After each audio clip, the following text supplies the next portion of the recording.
This is the You Winning Life Podcast, your number one source for mastering a positive existence. Each episode will be interviewing exceptional people, giving you empowering insights, and guiding you to extraordinary outcomes. Learn from specialists in the worlds of integrative and natural wellness, spirituality, psychology, and entrepreneurship, so you too can be winning life. Now, here's your host, licensed marriage and family therapist, certified Neuro Emotional Technique practitioner, and certified entrepreneur coach, Jason Wasser. Exceeding Expectations, episode 43. Welcome to another episode of the podcast where we aim to give you ideas of how you can give your customers better experiences. In this week's show, the guest is Jason Wasser. He's a human optimizing specialist, and we're going to hear about how he's managed to cure various phobias and addictions. And he's actually a certified hypnotherapist.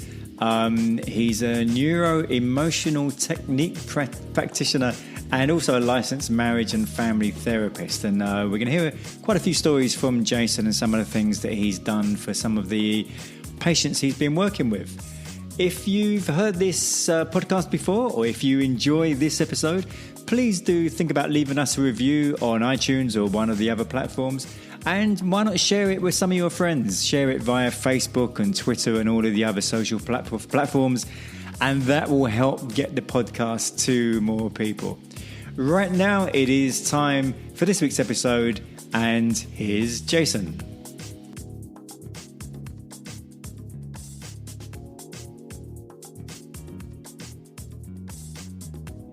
Exceeding Expectations, and my guest this week is Jason Wasser. How are you, Jason? I'm doing great. Thanks for having me. It's fine. And you're down in Fort Lauderdale in the United States. Yes, that's correct. Enjoying the beautiful weather. I'm going to say it must be. I mean, but here in London, I'd say that I would imagine the weather is a damn sight finer where you are than it is here. Yes, but there's probably a little bit more culture going on there right now than there is over here. So I think we win in different departments of different categories, I guess. Well, I don't know about culture at the moment with our never-ending Brexit shenanigans, but yeah, we won't go into that. And I think that is officially the first time Brexit's ever been mentioned on this podcast, and hopefully the last as well. Well, you are welcome. See what I evoked already. I'm already causing trouble. So, Jason, you're a therapist, and it seems to me from what the conversation we were having before, you have a very different approach to what most people think of as a therapist. So do you want to kind of explain that and how it all came about? Sure. So I believe that therapy isn't just about sitting there and talking it out. So over the last many years, I've jumped down the rabbit hole of what we would call integrative or alternative medicine approaches to dealing with stress patterns that we have that are both either, so to speak, turn into emotions that are, runaway emotions, anxiety, depression, self-sabotage, self-doubt, worry, or that actually turn into chronic physical pain. And once I started going down that rabbit hole, there was really no coming back. And I'm certified in a modality called Neuro Emotional Technique, which has been around for about 35 years. And it actually uses the format of muscle testing, neurological muscle testing, to determine if there's a fight or flight response in the nervous system, right? Which is different than you talking about a problem. Like if you're stressed out about something, you can rationally explain it to me, but what we're doing is we're bypassing that rational brain and getting into the fight or flight part of your nervous system to make sure that there's no disconnect between the two. And if there is, we use this technique to kind of find out what that story is and to help change the nervous system around that. And so what was it that led you into all of this in the first place? So I've always been curious about these approaches. I did not know that me as a therapist can actually apply them and practice them as a clinician until many years ago. I was actually going through some major significant anxiety to the point where I was actually having panic attacks. And I tried a bunch of different things. I tried meditation, which helped. I was doing some working with a nutritionist at the time, which helped as well. I did some acupuncture, which was also part of the package, but nothing really got in there as deeply as I really wanted to really get this resolved. And a really good friend of mine recommended me to see a colleague, and who's also a therapist. And I did 1 or 2 sessions with this person using this technique, even though I kind of knew about it already from another training, but never really delved into it. And after that first or second session, a thought that would keep coming up and triggering me that would lead me to more of a anxiety-provoking emotional reality literally slid off my brain like there was Vaseline on my brain. So I thought about it, but then it didn't trigger me the way that it triggered me in the past. And it was like, oh, okay, well, that was weird. And within a month, I flew to my first training in this. And from there, it's been an incredible experience. I'm one of 5 or 6 mental health practitioners in the world that have their top level certification. There's thousands of people who are certified in it, but there's 3 levels of certification. And I'm one of a handful of mental health practitioners that have gone that far in this community. And you mentioned at the start of that how it was, you were having panic attacks. And would I be right in thinking that most people who get into therapy have had some sort of major issue that has helped them to understand how much a therapist can help someone? That would definitely probably a fair assumption to say. I think every human being has gone through a fair amount of stuff.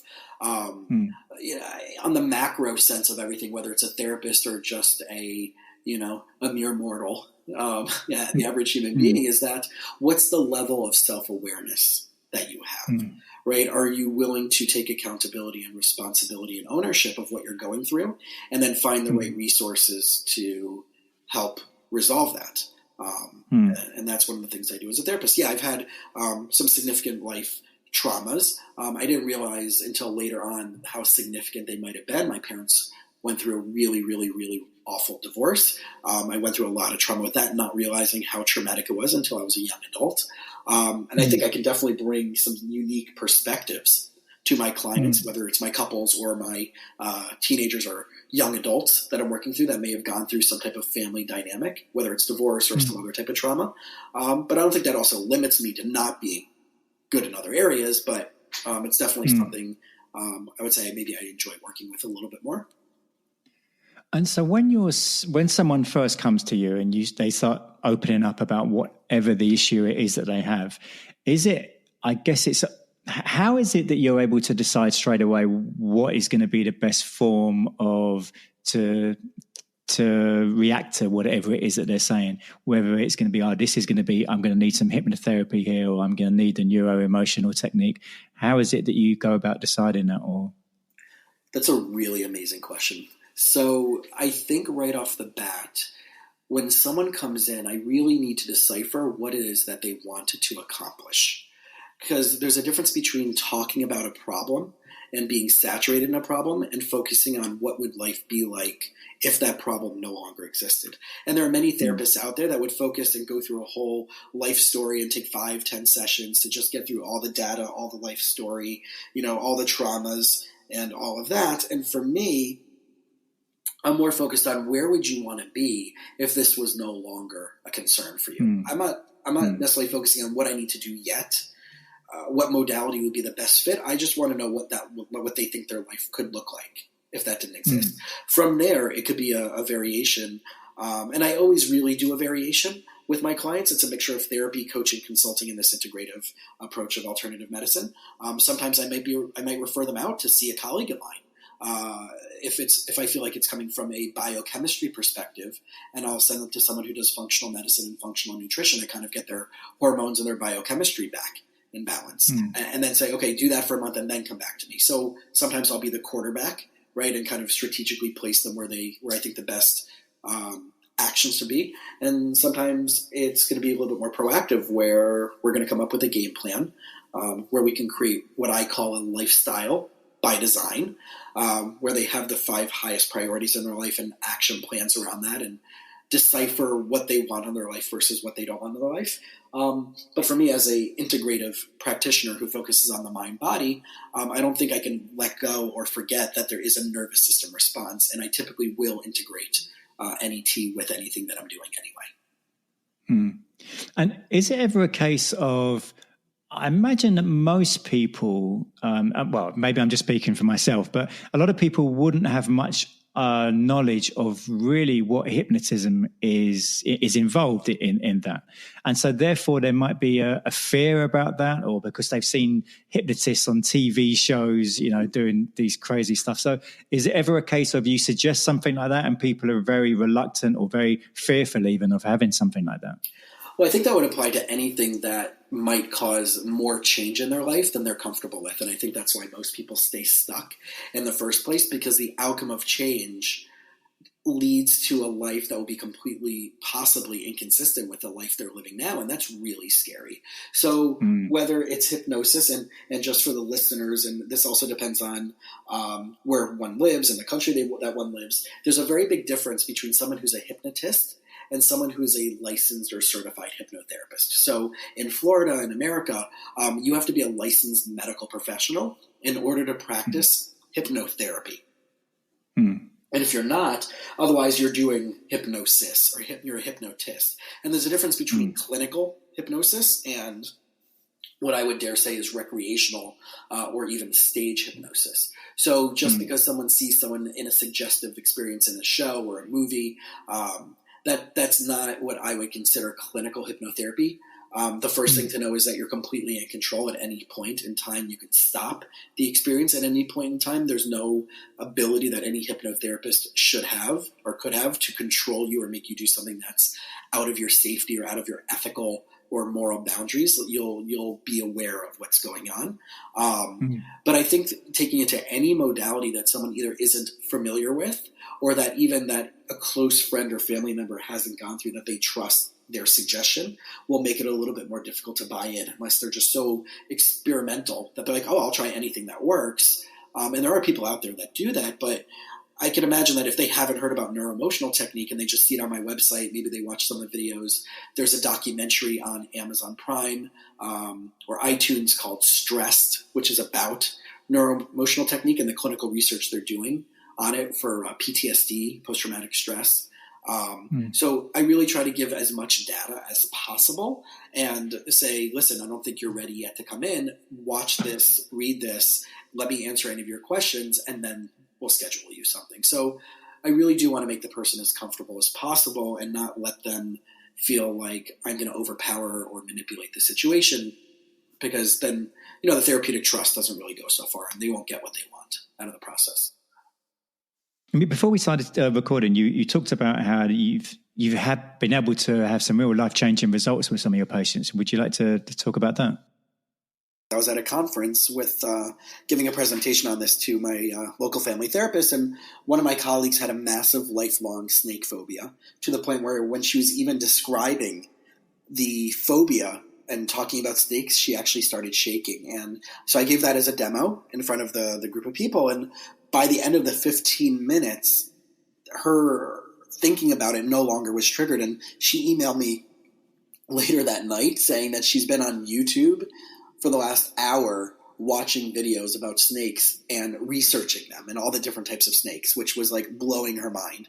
So those are just two really cool examples of, within minutes, how NET can really transform the dynamic of someone's phobias. But it's not just about phobias, but I can deal with stress patterns and self-sabotage, about family, about money.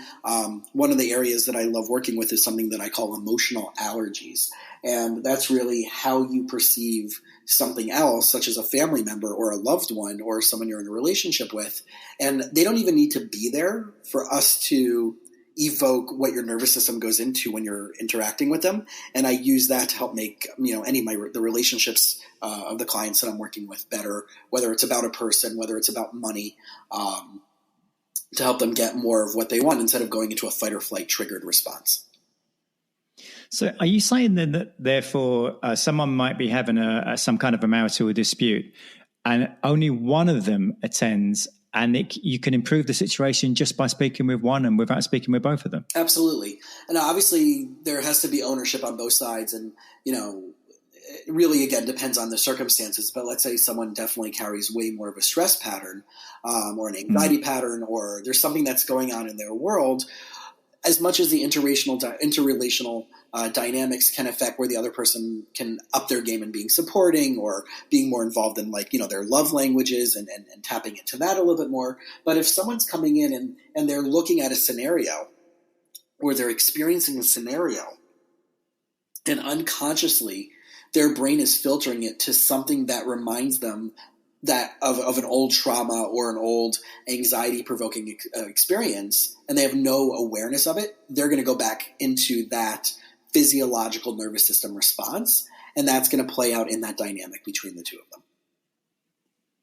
So are there typically things that take a long time to resolve? And I mean, you talked about how some of those conditions, such as the snake phobia and so on, you were able to resolve very quickly. Are there things that really take a long time to resolve? I don't have kind of an over-under of how many sessions. I can have the same circumstance with a different client and it can take a handful of sessions, but they also might have a nutritional deficiency that's provoking, let's say, they may drink a little bit more often, and therefore because of that, they're vitamin B deficient. They might have some vitamin B deficiency. And vitamin B deficiency is linked to additional stress patterns and how the body handles stress. So, we would want to determine, and I kind of look at things kind of like an American baseball field, where you have the pitcher's mound, where the person throwing the ball to the batter, right? So you put whatever the issue is on the pitcher's mound, and we look at 4 different domains. One would be emotional. Is this just an emotional, conscious or unconscious stress pattern?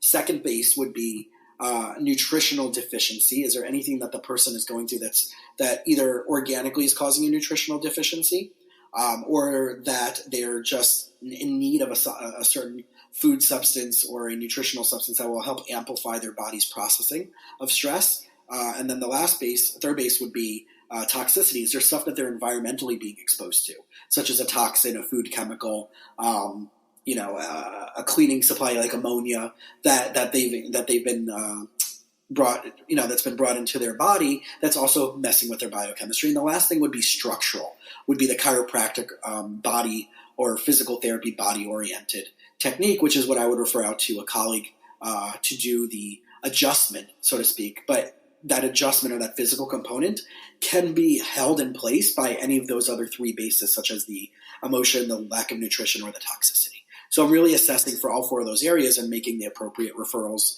for the things that I don't personally do as a practitioner. So how would you, what kind of indications would you get from them in the first place to make you think, oh, there's a vitamin B deficiency here? How does that all come about? Sure. So one of the things that we do with every one of my clients, and anybody out there who's listening can do this assessment themselves. It's actually on my website, thefamilyroomsfl.com. And if you go down to the bottom of the website, there's something that says wellness check. And the wellness check was created by NET to kind of where you would put in your symptoms based on how intense or how frequently they're happening to you. And we kind of gauge over the last 30 or 60 days is kind of the place to kind of look at. And you go symptom by symptom.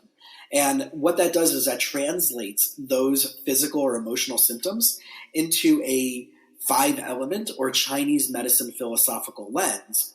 And we can use that to assess which pathway, which meridian, the way that they describe it in Chinese medicine, that there's the 5 main pathways, there's a little bit more than 5, but the ones that we're looking at will have that, so to speak, energetic physiological blockage, and that can help us determine A, what emotions they're going through, but B, also what physical symptoms that they may have complain about their stomach, but they have a lot of low back pain, or they may feel that that there's a lot of drinking, and therefore they're a little bit more stressed out, and again, like a vitamin B deficiency, or their adrenals are shot. They're not sleeping well.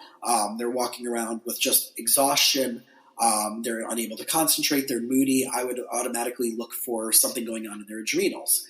And I'm assessing this all through a natural approach. Once I have that assessment test, I can then go in and start using NET to figure out what's either the emotional, nutritional, or biochemical issue that's holding them back.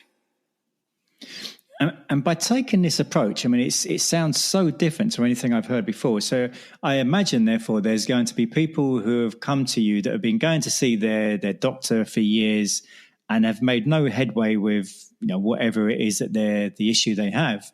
and they've come to see you. And because of this, the way that you're looking holistically at many other areas, that you're able to get results that they just haven't been getting with other people they've been seeing. Yes. And that's consistently where I'm getting a lot of my referrals from. And it's not just locally. And I actually do a lot of consultation with people who are around the world. And I may not do the actual clinical practice of it, but like I said, I'll be the quarterback and kind of game plan all the different people that they need to see to kind of streamline the process. So yeah, I have clients that have gone, to psychiatrists for anxiety medication, or they've been to physical therapy or physiology, right, or physiatrists as it's like, I think it's called in the UK, right? And they're just not getting or feeling any better with that pain in their shoulder. And we found through this modality, which actually originally came out of chiropractic, that 60, 70, 80% of unresolved physical and chronic pain actually has a somatic emotional component to it. And it's actually keeping that in place. So the longer that stays stuck, the longer the injury is going to stay there. So if we pull that out, the body can then naturally heal itself the way that it's actually programmed to do. And so what you just said there has really surprised me. So you're dealing with clients internationally, because I would have thought something like, what you do is purely face-to-face, people living sort of locally. Well, from the traditional therapy perspective, yes. From my coaching and consulting side, I see people all over via the internet. And again, like I said, I'm not going to do NET. NET has to be done with something in person, but there is a network of certified practitioners all over the world. So depending on where they are, I mean, they may have to travel a little bit more, than typical. But if that's something that they're really stuck with and they're really have gone from place to place, then it might be a worthwhile investment for them to jump in the car or jump on a short plane flight to take a day and meet with a practitioner like this. And, one of the things that I love about the work I do is that we can figure out years of chronic complaint about an issue or about a relationship dynamic or a self-sabotaging belief in a matter of a short period of time, and then send them back on their way, and they can notice the differences over the next period of time. I imagine there's some, I've got a particular person I know in my mind at the moment who is very anti anything alternative. They just instantly dismiss it because they think it's got no value at all. Sure. So have there been cases like that where someone has maybe reluctantly come to you, or for some reason they felt they've had no other choice, and you've been able to turn things around and change their whole opinion about alternative? Yeah. So first, I want to address the idea of this being an alternative medicine. Really, it does fall out under that because it's alternative to what's being offered out there. I don't really think it's alternative. What we're doing is we're playing with the nervous system, and I keep using that term physiology, which is the biochemical responses of what's happening in your body and the way that your body responds to that. That's all connected to the three parts of your brain: the rational part of your brain, your neocortex; the mammalian part of your brain, which is the part of your brain that doesn't really have an idea of timeless memory, right? Something that happened 5 years ago. If you listen to a song from high school that you really liked, your nervous system is going to start flooding with a biochemical response the same way it did when it was back there. And a negative experience would do the same thing. That's your mammalian part of your brain, this idea that it doesn't have an awareness of time. And your reptilian brain is really that fight or flight, approach, avoid paradigm. So the three parts of your brain, when they're not in sync, turn into these triggers and traumas. And we're really dealing with nervous system neurology and physiology, basically somatically, how things get stuck somatically, in your body, and go bypass that traditional talk. Let's just talk it out. So the cool thing is that NET has a research foundation. It's called the One Research Foundation. And they actually published recently, after doing over a year-long study at Jefferson Medical School in Philadelphia, they have an integrative medicine department as part of their medical school. And Dr. Daniel Monti, who's a psychiatrist, very well published, very well known in the academic world, as well as he's been in a bunch of documentaries about mind-body connection and healing, was the lead for the study using Neuro Emotional Technique for post-traumatic stress for clients who have had cancer diagnoses. And they brought in Dr. Andrew Newberg, who is one of the top neurologists in the world. He's a neural imaging specialist. And they combined the resources with treating patients and show pre and post using functional MRI what happened to the brain, where the brain would light up with traumatic experiences when they were thinking about it. And then after 3 to 5 sessions of NET, where the brain would no longer light up in the same trauma centers, as well as the client reporting and other assessments that they used. And that's been published in the Journal of Cancer Survivorship, which is one of the top journals regarding cancer research study. So you mentioned meditation, and there'll be a number of people who they just feel that meditation is some woo-woo thing and it doesn't work and it's a waste of time. But what are your thoughts? I mean, clearly meditation does work. So how, if someone responded like that to you and said, oh, well, that's not going to help me. Well, number one, I would want to figure out what's the reason why the person is not willing to do whatever it takes for them in an ethical and moral way to get help, even if they don't yet believe that it works, right? So we can have that experience. That's like someone saying, like, I don't like avocados, so therefore I'm never going to eat avocados, but I don't know why I don't like avocados. They just look gross and mushy, right? So there's always an experience behind that or belief behind that of what's holding them back. So on one level, I would have a conversation around that. On another level, I would say, well, it sounds to me like the problem isn't bad enough for you yet that you're willing to do something that you can't control or understand why it would help you. And I would challenge them on those assumptions. I know that every client is not going to be for me, but I also know that that person is probably keeping themselves stuck in a way that, like I said about change is scary. And they're finding a self-sabotaging way to keep them stuck because the problem serves them in some capacity more than it solves them to actually solve the problem. So when it comes to meditation, now to answer that part, at any given point of our day, we're actually in some form of possibly a meditation stage, if we're a state of we're focusing on something, if we're trying to calm ourselves down, if we're trying to just focus on, just breathe, right? And things happen autonomically, right? Our nervous system responds, our body does things, in and of itself, autonomously, And meditation is just a practice of being in alignment with that, right? And guiding it gently to doing something differently than we wouldn't if we weren't able to focus on and take a step away from our active and hectic experiences. But I think people sometimes, they think about meditation and they think about having to sit in a lotus position and so on. And Yeah. Meditation you could do, while you're driving. I've worked with high school students and I taught them how to do it while they're in the middle of class. There's on my website as well, there's the first aid stress tool, which actually is a way that you could do an aspect of Neuro Emotional Technique by yourself by tapping into the Chinese medicine pulse points on your wrist and by slowly starting to reset the nervous system while you're stuck in a stressed out experience. So there's not one way to meditate. You don't need to be sitting in the lotus position at a Zen monastery to do it.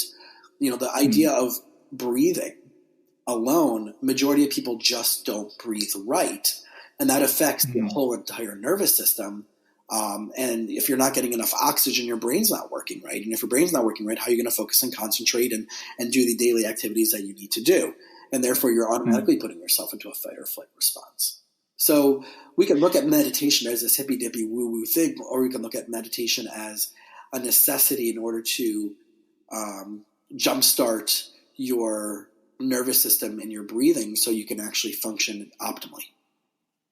I love the fact that, you talked about how nutrition is a major part of what you do and that, that is something that's looked at because it seems to me or how long has that approach been taken? Because it certainly wasn't done, I don't know, 20 years ago or so. Yeah. So I think it's funny. I had an experience with someone in my building who's a psychiatrist, and they were going around.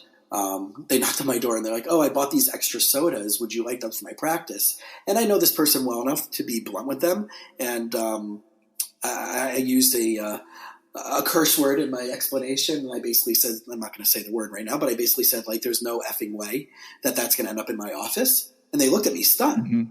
And they're like, "What do you mean?" I'm like, well, number one, it's genetically modified, which means that it's laden with pesticides. Number two, there's aspartame, which is one of the most insidious chemicals that's a neurodisruptor and can cause disruptions in your whole endocrine system. And she looked at me, shocked. Like, I don't know what you're talking about. That's completely not true. I don't know where you're getting your research. Right? And this is coming from a person who literally just prescribes pills to solve a problem, right? And maybe does some talk therapy, but basically challenging me on the fact that my research was wrong and bad, when I know in the reality in the world that I live in and the research I do and the people that I subscribe to as my mentors and guides, whether I know them or not, people that I follow, people that I research, there's a whole world of study of functional nutrition and functional medicine.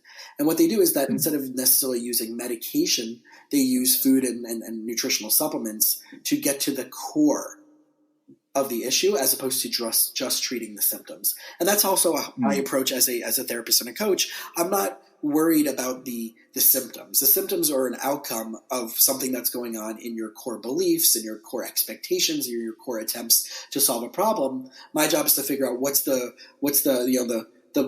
common denominator that's holding all those in place. And in functional medicine, functional nutrition, they use that lens to look at things more systemically than just as a symptom-based management. So what you do, it sounds like there's not many people with the same approach and integrating all these different areas that you're using. I imagine this is going to be the norm maybe at some time in the future. How long do you think that might take? It's already happening. And it's happening more and more than you might think. It's just that people have to know to ask for it. So I think there's two types of people out there. There's people who wish that they knew that there was something like this exists, and they know that they're frustrated with their traditional medical care, whether it's from the therapy perspective or it's from their medical, so to speak, perspective.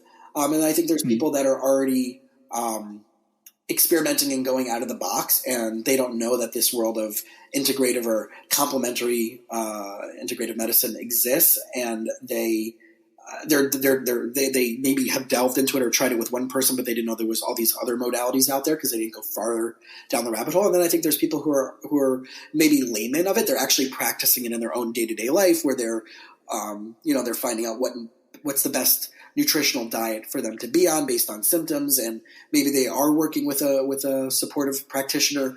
And then there's the practitioners like us who need to do a better job of promoting it and getting it out there. And thankfully you're allowing me the forum right now to be able to do that and share that more with your listeners. In terms of exceeding expectations, what are the typical expectations? You know, someone comes in to see you and they just want to get whatever phobia or illness or whatever it is removed. How is it you're able to exceed that? Well, I think it goes back to everything we've been talking about so far, is that the average person has either been to no therapists whatsoever, and they have no clue what to expect except what they've seen on TV and movies. How does it make it feel? How does it make you feel? And let's talk about your mother, that old school Freudian mentality that they love showing and exploiting on television, or maybe they see like a Dr. Phil, or to the opposite extreme, they may have seen some type of coaching online, maybe a Tony Robbins type of thing, or where it's a very intense, more in-your-face type of approach. And Tony's amazing. I'm a huge fan of his, but that also doesn't, necessarily describe what every single person individually needs. So I think there's that. And then I think there's the people who maybe have gone to a few other therapists or a few other practitioners and are just like, I don't know what to do anymore, and I'm just resigned to trying something new, but I don't know if it's actually going to work. And I think the exceeding expectations is that I bring in that home run formula, touching each of those bases, right, of the emotional, the toxicity, the nutrition, and the structural, where I actually have a nutritionist in my practice. I actually have a chiropractor in my practice. And if they're not personality-wise or symptom-based wise the right fit, I know I'm confident enough that I have a great network of people to refer them out to. So my clients will know that I'm not just doing it to make money off them, but I'm actually going to put them with the right practitioner based on the expertise of what they need. And even though I have those those resources in my office, I have no qualms about referring them out to someone else when it's appropriate. And in general, what are your thoughts on exceeding expectations and over delivery? Just in business and life in general. Yeah, so I know one of my things as I travel down this idea of entrepreneurship, which we didn't get into so much as a certified entrepreneurial coach, is that the idea that I believe that accountability, as well as someone clearly defining what their core values are in life, will help them exceed their own personal expectations. And I think people are kind of just walking through life, kind of like you're driving in a fog and you can only see the next 5, 10, 15 yards in front of you. But I challenge clients, and I challenge my coaching clients, my therapy clients, and people that are in my life and your listeners to sit down and come up with 5 or so core values. It could be 3, it could be 5, it could be 2, it could be 1. That when they make decisions in their life, it goes back to that. So they know that they're in alignment with themselves. And that when they have to make a strong decision about a certain topic in their life, and you can have different core values for different topics. I have for my personal life, I have core values for my private practice, for the business of my private practice. I have a different set of core values for my coaching practice. I have a set of core values for relationships and dating. So when I'm looking at that experience and I need to make a decision whether it's the right fit or the wrong fit, I go back to that list of core values. And then I have my accountability group. I have an accountability that I talk to every week. And we hold each other accountable for living by those core values and setting action steps and goals based on what we want to achieve by reverse engineering it, right? That instead of saying, what's the 10 yards in front of me, what do I want the next 12 months to look like, and then come up with a game plan to reverse engineer that. And that's really how I would love to challenge everybody to not only how I can hold them accountable to exceeding expectations, but what they can do in their own life. So I believe that people are only living up to a very small amount of their potential. And my job is to really be a human optimizing specialist and to get them to see how much more they can dive deeper and how much more of their own personal potential that they can tap into if they had someone helping them be their rear view and side view mirror to get them out of their own way. I love that. Yeah, that's superb. Well, Jason, if people want to find out more about you and what you offer, what you do, where's the best places to look? Absolutely. So my website, which they can get a lot of great resources, not only about NET, but about some of the other stuff I do, is www.thefamilyroom, SFL, and the SFL is southflorida.com.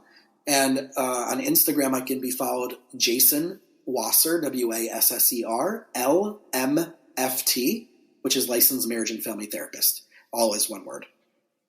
Well, all of the links that you just mentioned, all of those will be in the show notes. So anyone who didn't catch any of those URLs, just have a look in the show notes and you can get the links to have a look at Jason's site or have a look at them on Instagram and so on.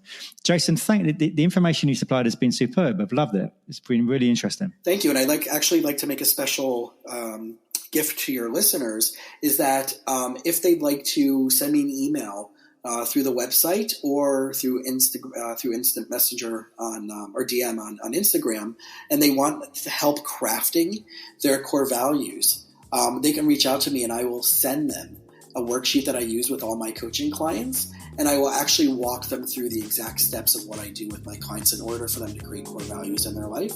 And I'll even offer them a free coaching call if they would like, just as a special to your listeners and to your community.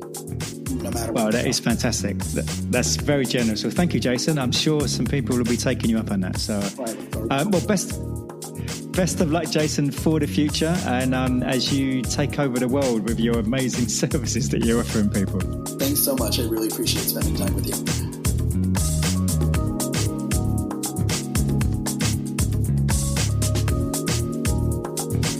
Hope you enjoyed that episode, and next week on episode 44 is with Kim Ades. She's the president and founder of Frame of Mind Coaching, and Kim really eats, sleeps and breathes coaching, and it's a fascinating episode, and we're going to hear quite a lot about different ways that you can approach coaching, or different ways that Kim certainly approaches coaching. So that's all in next week's episode. Please do think about leaving us a review, and do share the episode with people who you think may get value from some of the information and some of the value that we were given by Jason in this week's episode. Hope you have a fantastic week, and see you back next week.